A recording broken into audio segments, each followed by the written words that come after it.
18 ফেব্রুয়ারি 2025 এই কলকাতা নিউজ থেকে hair transplant করেছিলাম।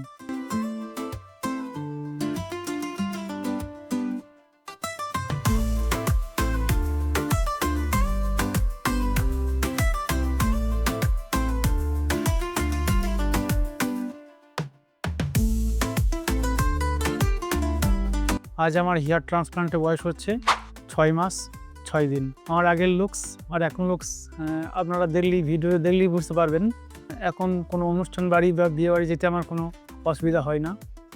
আর যখন হেয়ার ফলে ভুগছিলাম বা টাক সমস্যায় ছিলাম, তখন অনুষ্ঠান বাড়ি বা অন্য কোথাও গেলে সেখানে এমন অস্বস্তিকর বোধ হতো।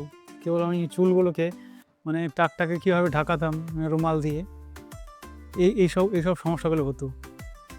অনেকেই হয়তো দেখে ভয় লাগবে যে সার্জারি করতে পেন হবে কি হবে না, কিন্তু একটু পিঁপড়েতে যেরকম কামড়ালে যেরকম হয় ঠিক সেরকমই অনুভব হবে। তাছাড়া কোনো কিছু ব্যাপার নয়। আমি নিজেও করেছি, আমার একটা ভাইও করেছে এখান থেকে, কোনো সমস্যা নেই। ভাইও খুব ভালো রেজাল্ট এসেছে।